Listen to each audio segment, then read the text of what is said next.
called S tier. They are definitely OP. Rapid Ingress. Welcome to our new show, Rapid Ingress. It's a show where we have a bunch of topics and we only have 4 minutes on the clock. Anthony and I are going to be debating. Welcome, Anthony, to the first Rapid Ingress. Welcome. It's my show too. You're treating me like a guest. You are a guest right now. This is my town. No, I'm just kidding.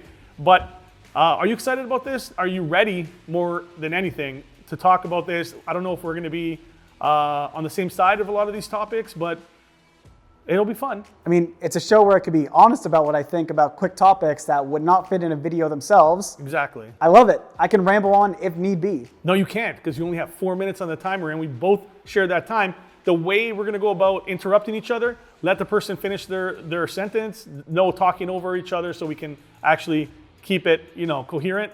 And once the buzzer goes on that last subject, when you're almost finished talking about the subject and the buzzer goes, just let the person finish talking, and then it's on to the next one. No going back. In the future, if we want to go back to the topic, we always can. But it just keeps the show rolling. Rolling. Keep rolling. All right, are you ready? I'm ready. Do you want to press the button, or do you want me to press the button?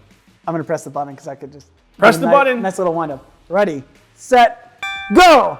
Pariah Nexus is the first topic. You can go. Go ahead.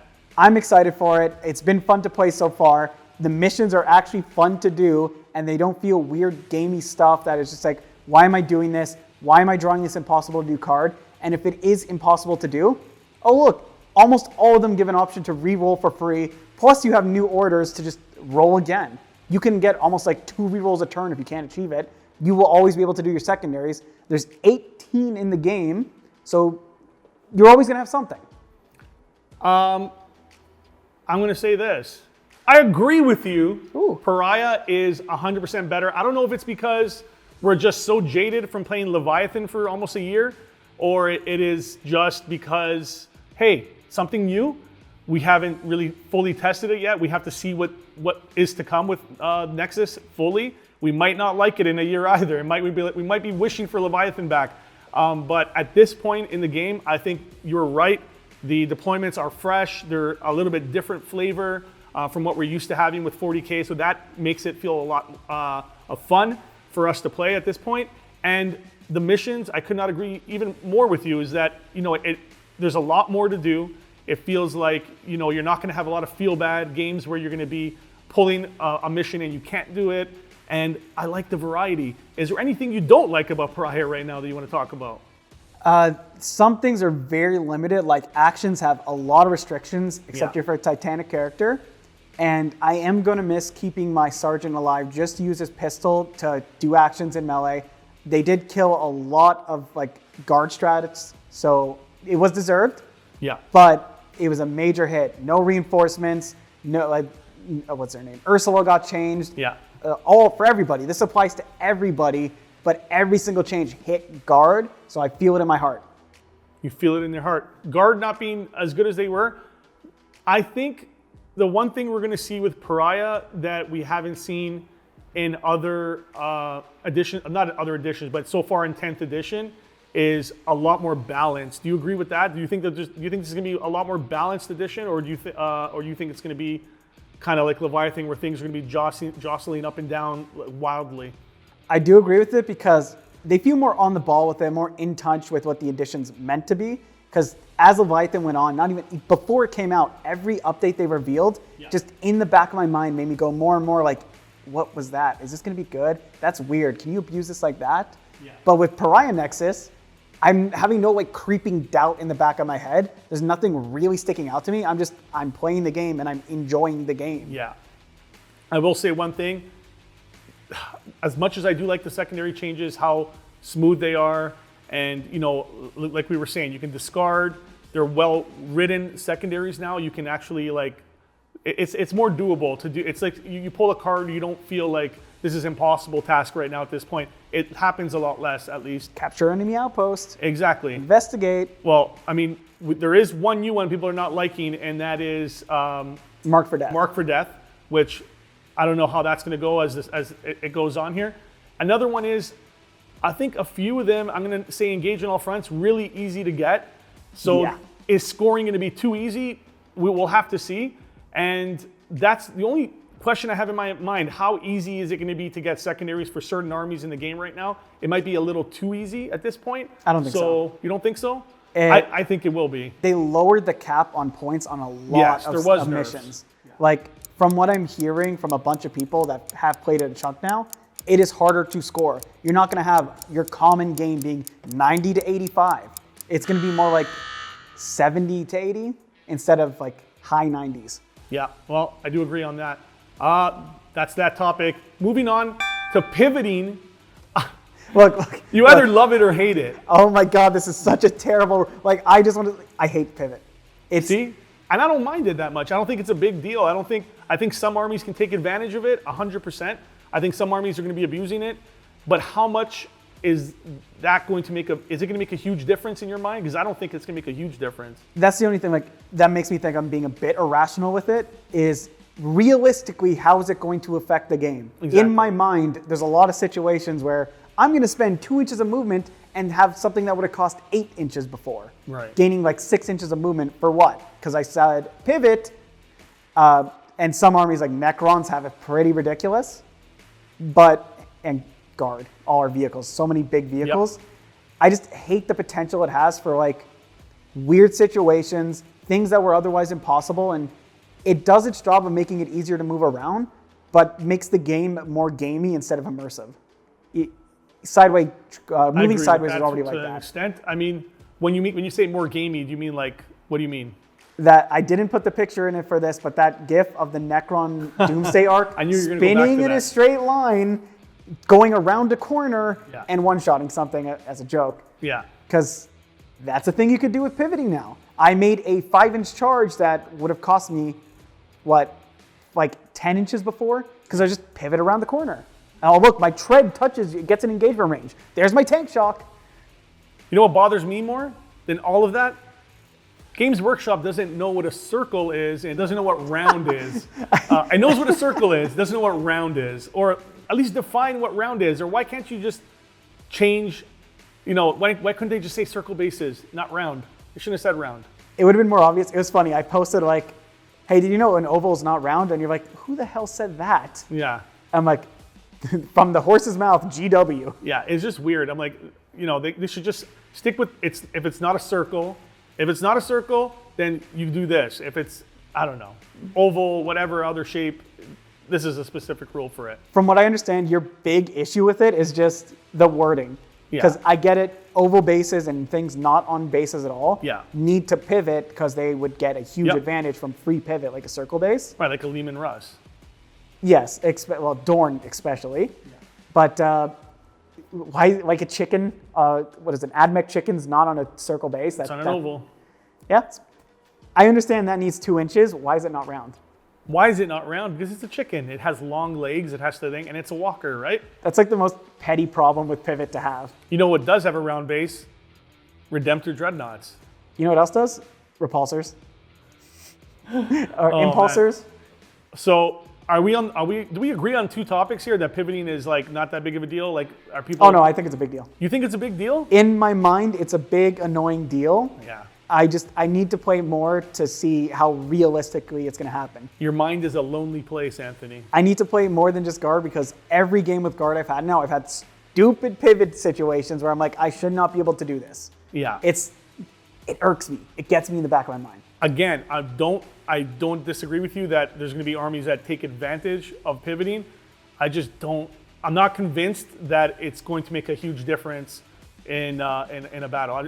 I have to see it happen, I guess. Maybe I'm going to slap my face against it.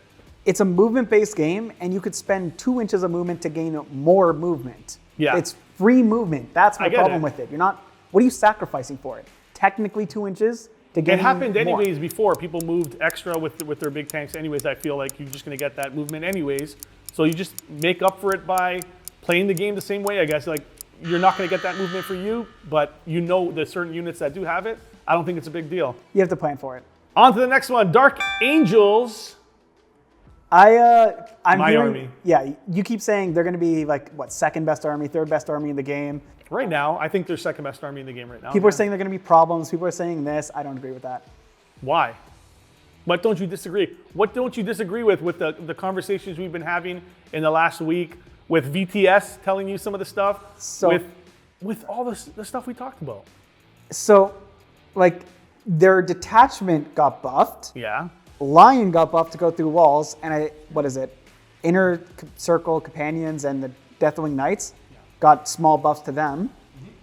What does that realistically do that they couldn't do before? Well, they hit harder, the Knights, first of all. It's an extra AP. One AP. That does a lot. Like, APs, you need AP in this game because, like, damage is not there. Damage is down a lot. They're still slow. They're still slow, but that's why you use Gladius. You go into the Gladius detachment, now you can advance, charge, disengage and charge. Your Lion can go through walls and, you know, advance and charge. I think they're going to be really good. I just think they're a lot more durable. I think, you know, Knights have become usable again, and that's all I wanted to see. I wanted to see Dark Angels playing as Dark Angels, not as Iron Storm or some other, you know, Space Marine detachment. Then let me ask this with the Knights. Are you just saying they're usable or they're going to be broken?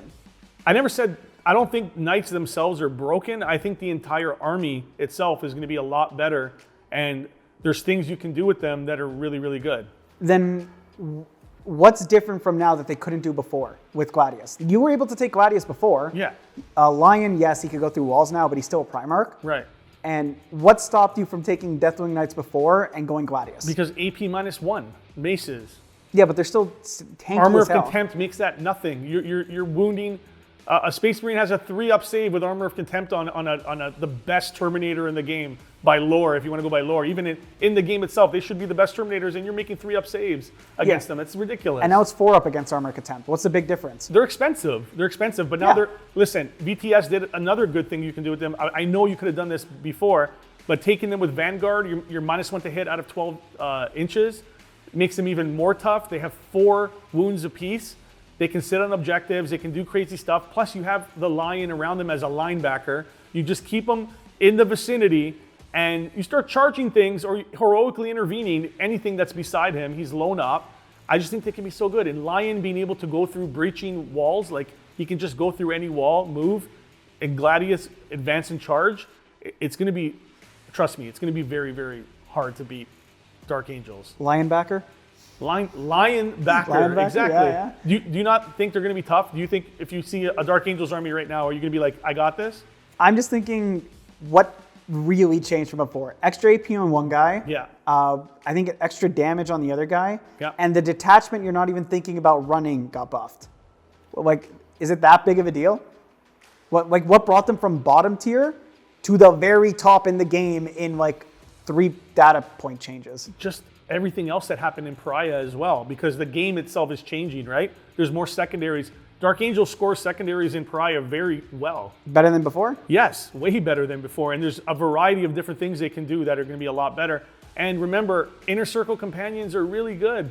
I have to see it, not from you, because I already know you're going to beat me. I got to fight other Dark Angel players to see how it actually is. I think they're going to be really good. Like I said, I'm sticking by it. I put them as second in the meta. I might be a little off. I do think they're S tier right now with running Gladius specifically. I don't think they're going to be good in other detachments or as good in other detachments, but I think Gladius specifically, they are going to be good. Moving on to the next one that you think are top, and I don't think I can disagree with you here, the Sisters of Battle. If you remember the live stream we did earlier, I said there was 2 armies I would change from our ranking. I think I would put Sisters a little bit lower. They were the second army. Because, dude, those points buffs were huge. There is a lot of big point buffs. Like, yes, Sisters are very, very good. Yes. But they don't have the index cost anymore. They have a real army cost where you have to think about what you're taking. It's not, I'm going to build everything and take whatever detachment's best for that. It's, right. I have to specifically plan around this detachment, specifically with this idea, because it's expensive now. Well, do they not deserve that? They do. It was, if it was the points before, yes, they'd be like by far the best army in the game, competing with 9th edition like Harwood Quinns. I mean, it was a big point. Like, they took a big point nerf. Absolutely. I saw some lists go up 800 points. 800, that's ridiculous. It's not as bad as I've had Tau increases before, But oh my God, going up that many points. Yes, it's good rules, fun rules, good army. Do you have enough stuff to do what you need to now? I wouldn't say fun. Everything they have is really, really good. They have a big toolbox of things. The stratagems are really good. Their enhancements are good. Units have amazing rules. There's so many attacks you can get from smaller, cheaper units like Repentia. You were saying Flatulence are not going to be used as much. The Flagellants are just a utility unit. Their damage did go down, I think, a fair bit. They lost Twinlings. The flails? Like, yes, they can get 6 attacks now instead of 5. Only 50 attacks. 60 now. 60. But it's not Twinlings. Oh, sorry. Or was it sustained hits? They lost their keywords on the They did, yeah. But they gained an extra attack. Yes. And you could, in one detachment, get a character to join them. Yep. Which can be really funny. It's an AP0 attack. By the way, before we move on, I wanted to add something I forgot here. This is a technical foul right now. Oh, he's breaking the rules. I'm going to take a technical foul here.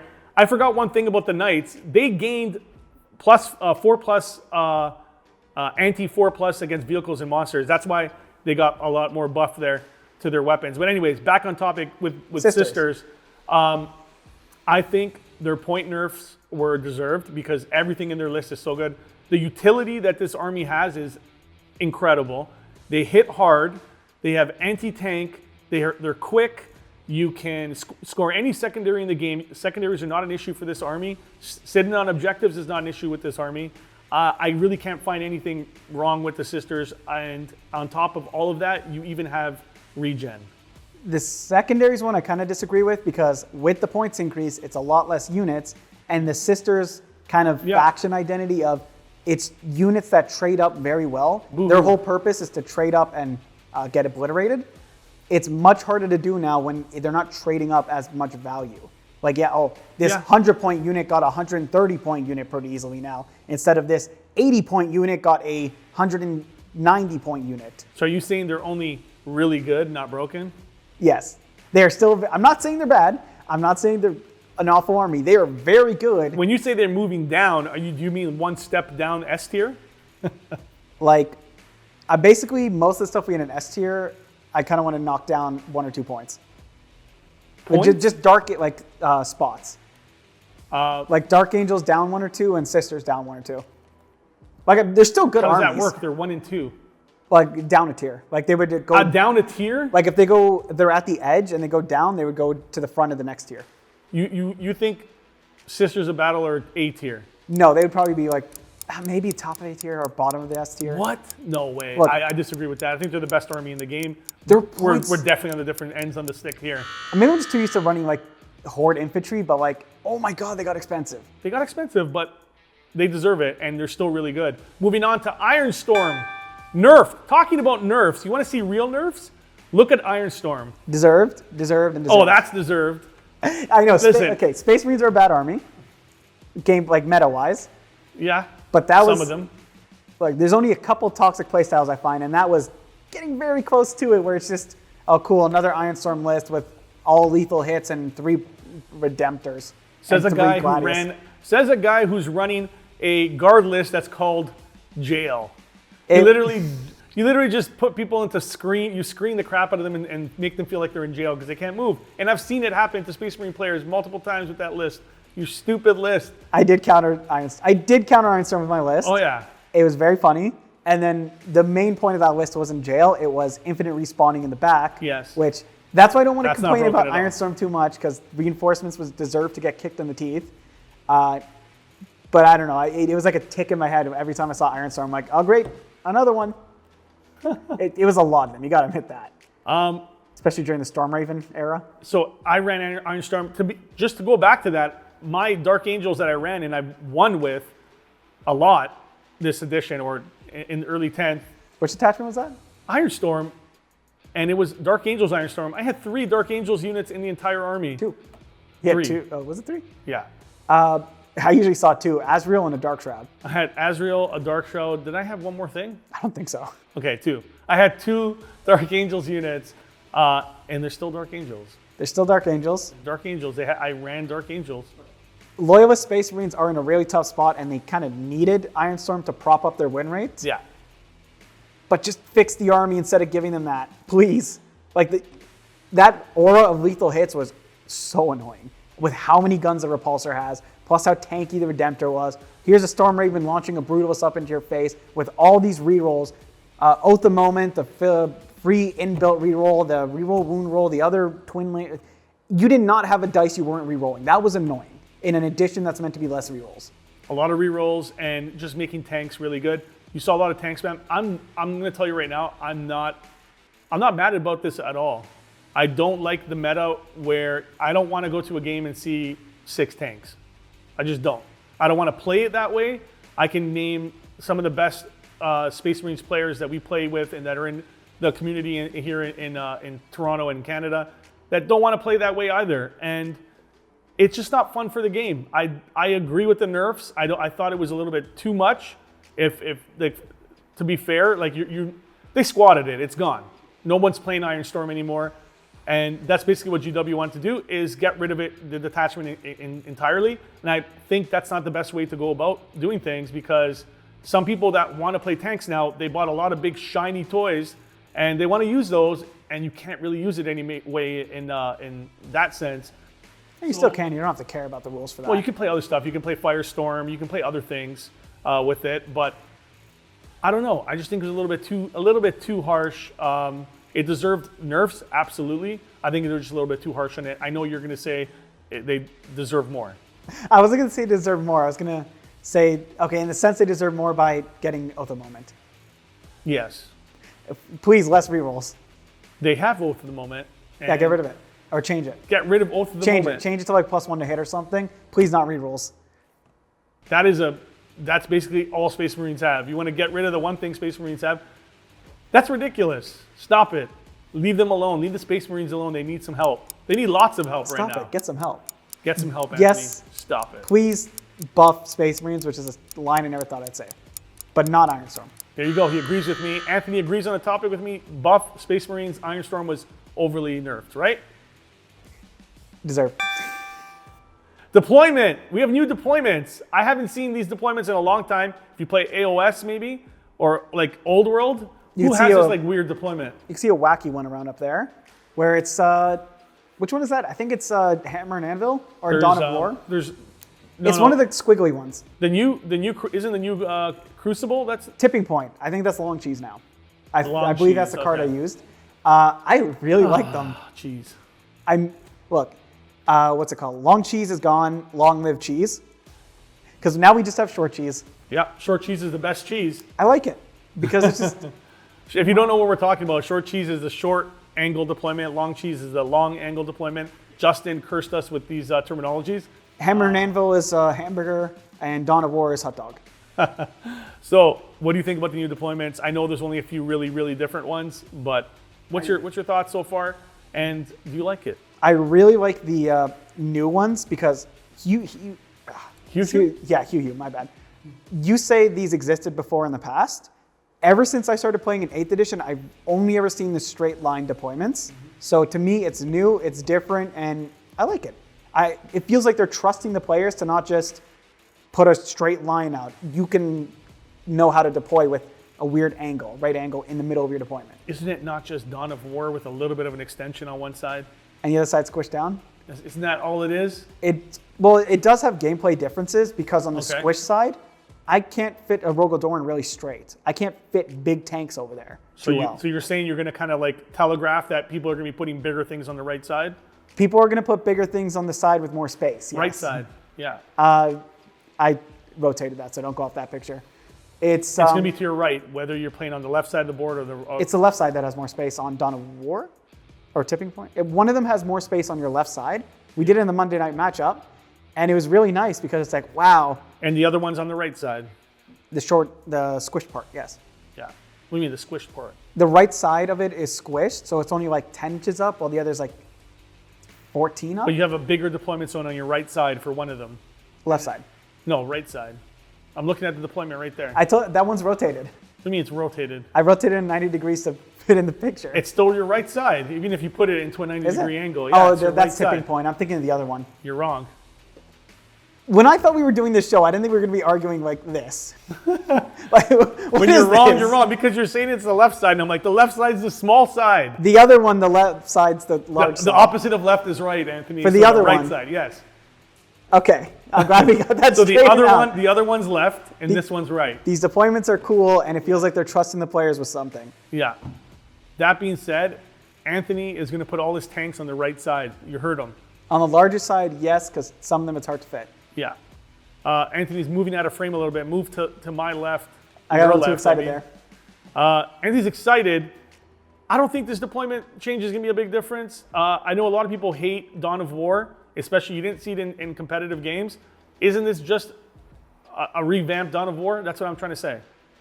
I mean, Not the longboard one. Even the longboard one, like it's a little bit of a change. Like I don't think it's going to be that big of a difference. I don't think it's going to be used for one reason. Search and Destroy was kind of notorious for melee armies being amazing because you're 18 inches apart. This new one is 16 inches at the corner apart. That is very, very close if you could fit a unit there.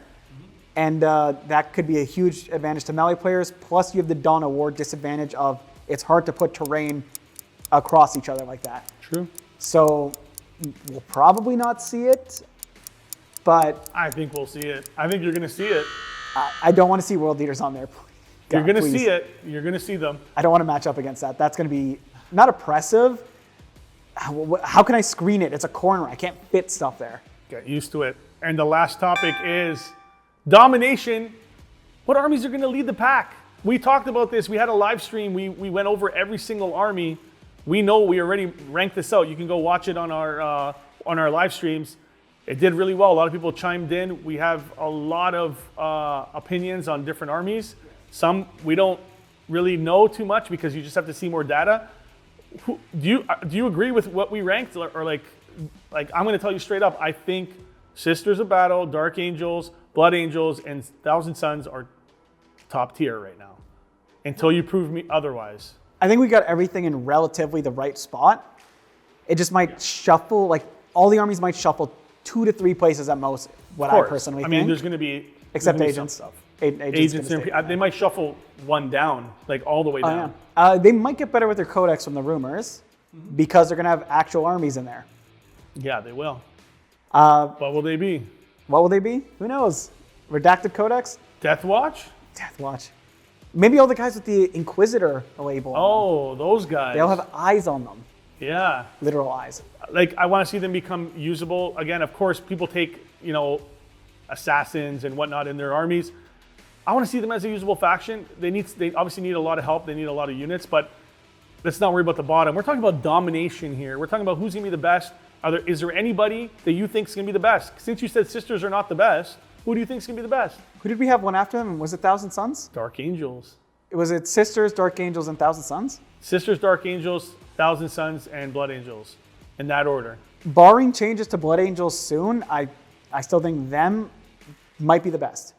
You think so? Death Company are still an unbearable blob of just pain. Believe it or not, less Death Company are starting to get taken. In your list. In a lot of lists. Really? Yeah. People are spamming 3 units of assault intercessors. Sorry, the assault intercessors. Yeah, with jump packs.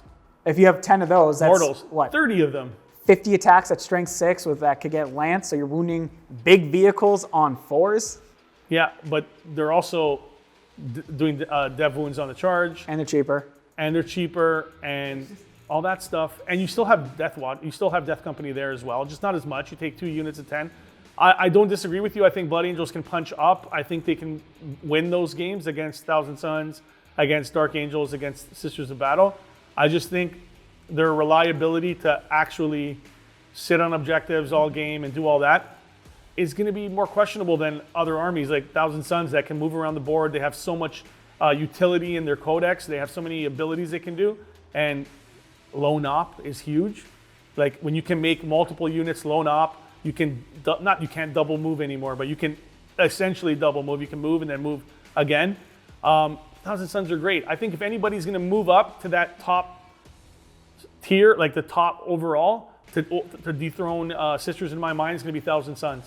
Thousand Sons, they'll definitely be up there. It's just with Blood Angels, Who cares about the scoring when they just walk up to you and break your rib? They go down so easy. But they get you first. Guys, they're glass cannons. If they can delete like 2/3 of your army in the first 2 or 3 turns, who cares about the scoring? It's going to be like 20 to 60. My opinion, Blood Angels, take 10 Assault Terminators. 10 Assault Terminator blob. You need it. That's kind of surprising. They need it. That's in my list. If I'm running Dark Angels at TGX, that's when I'm bringing a 10-man Assault. You heard it here. So anybody who wants to do that, I'm either going to bring Thousand Suns or Blood Angels. It's going to be a 10-man Terminator blob with shields and hammers. And they're going to be my holding objectives, because you have to hold objectives in Pariah. What's the strength of a Thunderhammer? Strength 8, but on the charge it's going to be strength 10. Which puts you over a lot of wound brackets. That is going to be scary, actually. And take them Gladius. No. And you put a Libby with them, +1 to wound. Okay, that's going to be. Yeah. Oh, that's going to be dev so wounds. annoying. They have dev wounds. Why did no one think Hammers. of this before? Hammers. Everyone was just thinking of the Death Company with 0 OC. Death Company is going to be good, but I don't think they're the be-all and end-all. But that's it. Timer is done. We have gone through our first Rapid Ingress show. I think it was a lot of fun. Did you have fun? That was fast. I thought I would have more time to talk. I know. That's how it works. All right, change the timer to 5 minutes. No, I think it's perfect. If we want to go back and talk about some subjects. If people in the comments want to let us know or hear more about a certain subject, we can talk more about it. But that's the fun of this show. We're actually going to have some different fun things. We were talking about wearing the faces of some of the characters in the game and role-playing. That's what they do on a lot of shows that I like. So why don't we role-play? Put Magnus's face on you, ask him what you did wrong, and see what your status is during the game. I ruined the Emperor's plans. Woo. There you go. But you're dominating Pariah. That's all you got to say as Magnus. Look at me now. Can't see me. John Cena. Great mini. Great mini. Made by Kevin. NKG Kevin. Go check out John Cena. Is he a combi lieutenant? He is. I couldn't see him, so I don't know what he is. Oh yeah, me neither. There was no image on that screen actually. But that's the end of the Rapid Ingress. It was a great show. We'll see you guys next time. Remember to like, comment, subscribe, and help us out. It helps out not only the algorithm, but the channel. It helps keep these lights on, helps us keep making these videos. We have a lot of fun here making these videos, and we'll have a lot of fun playing 40K. We hope you guys enjoy our videos as well. Anthony, anything you want to say before we go? Oh, thank you, VTS5, the first king. Oh, yeah, that guy. No, that guy. He was on the show. Great guy. Gave actually good advice for Dark Angels. He's probably why we think so highly of them. And they're good. No, I like Dark Angels before that. And hey, as soon as Pariah dropped, we were having a conversation. We were on Discord, and I said to you, 1,000 Suns. The first words out of my mouth were 1,000 Suns are going to be dominant right off the bat, unless things change. Fear the Magnus. Magnus, the one-eyed Cyclops. He's coming for you. See you guys next time. Take care. Peace.